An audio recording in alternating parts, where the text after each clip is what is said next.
Soft rain falls outside. A woman in her husband's shirt stands at the window, lost in thought. He appears behind her, whispers, "Are you cold?" She turns. And in one breath everything changes. What starts as comfort turns into something much, much hotter. This night, they'll remember forever. Please don't forget to subscribe. And one request, please always keep smile on your face. It had been raining all day. The soft patter of drops against the windows gave the whole house a quiet, melancholy rhythm. Natalie Mitchell stood barefoot in the kitchen, wearing one of Daniel's oversized flannel shirts and holding a steaming mug of tea. Her long, auburn hair was tied up in a lazy bun, a few strands framing her pale face. It was late, close to midnight, and the storm outside had settled into a cold drizzle. She stared into the darkness outside, her mind restless. It wasn't just the weather. Lately, something had shifted between her and Daniel. They'd been married for 7 years. Still deeply in love, but recently things had felt too quiet. Daniel had been working longer hours. Their conversations had grown shorter, interrupted by phones, deadlines, and the invisible weight of routine. She missed the way he used to look at her, like he couldn't wait another minute to touch her.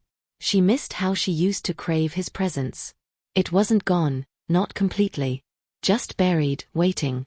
A soft creak from the hallway made her turn her head. Daniel stood leaning against the doorframe, barefoot like her, wearing sweatpants and a snug white t-shirt that clung to his chest in just the right way. His dark hair was tousled, and there was something unreadable in his eyes, half sleepy, half something else. "You okay?" he asked, his voice low and gravelly. Natalie gave a soft smile. "Couldn't sleep."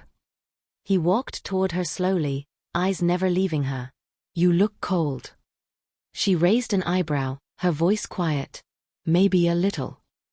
Daniel reached for the edge of the flannel shirt she wore, his shirt, and gently tugged it, pulling her closer.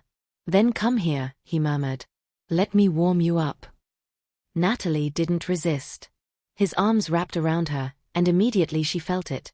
His warmth, his scent, the solid comfort of his chest against hers. But it wasn't just comfort she felt. It was heat.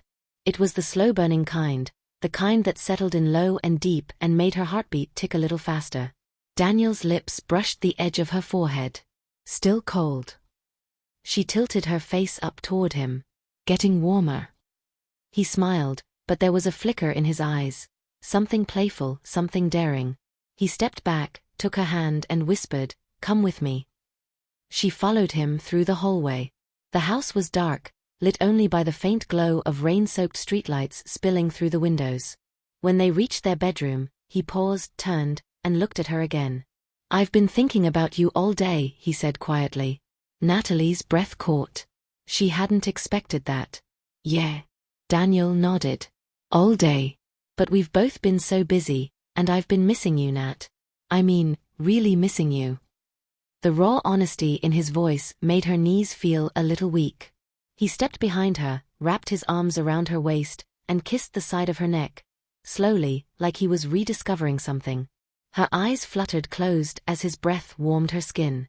His hands moved slowly down her arms, brushing the edge of the flannel shirt. "Take this off," he whispered against her neck. "Let me see you." Natalie's fingers trembled slightly as she undid the buttons, letting the shirt slide off her shoulders. Beneath it, she wore a thin, silky camisole that clung to her curves. Daniel let out a low exhale, running his fingers lightly over her bare skin, pausing at her collarbone, down the slope of her back. "I forgot how soft your skin is," he said softly. "How much I love touching you."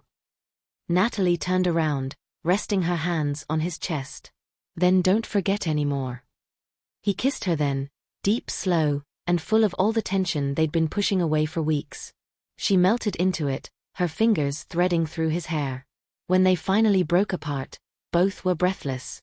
Daniel guided her toward the bed, pulling back the sheets, the warmth of the room rising with every kiss, every brush of fingertips against bare skin. The storm outside echoed the intensity building between them, slow, sensual, and unstoppable. They didn't speak much after that. Words gave way to touches, and touches gave way to need. But somewhere between the soft gasps and whispered names, Natalie felt something new slip in, a feeling that went beyond heat or desire.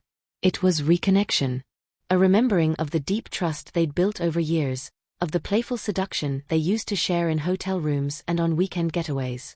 It was the magic of intimacy when it's not just about pleasure, but about knowing each other, choosing each other again and again. Later, as they lay tangled in the sheets, limbs and hearts entwined, Daniel brushed his thumb across her cheek.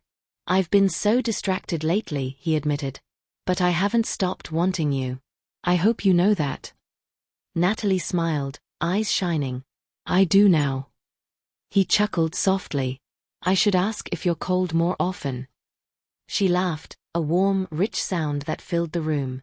"Only if the answer is always this." He leaned in close, pressing a kiss to her shoulder. "It will be." Days passed, and the atmosphere in their home changed.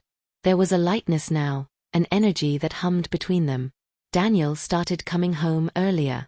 Natalie started dressing in a way that reminded him of the woman he had fallen in love with, bold, sensual, playful. She wasn't doing it for him exactly. She was doing it for both of them.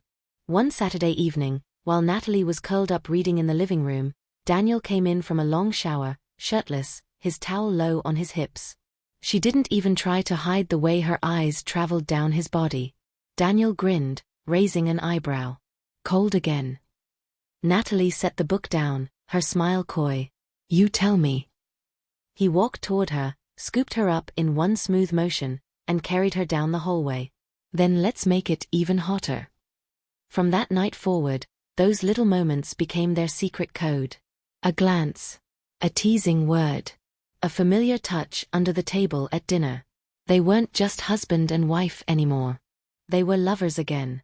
Explorers of their own story, rediscovering what it meant to want each other beyond the world's noise, responsibilities, and fatigue. And every time the wind howled outside or a sudden chill crept through the air, Natalie would smile, because she knew what was coming next. Daniel would lean in, brush her skin with the back of his fingers, and ask in a deep, knowing voice, "Are you cold?" And she would whisper, "Only if you're ready to warm me up." And he always, always was.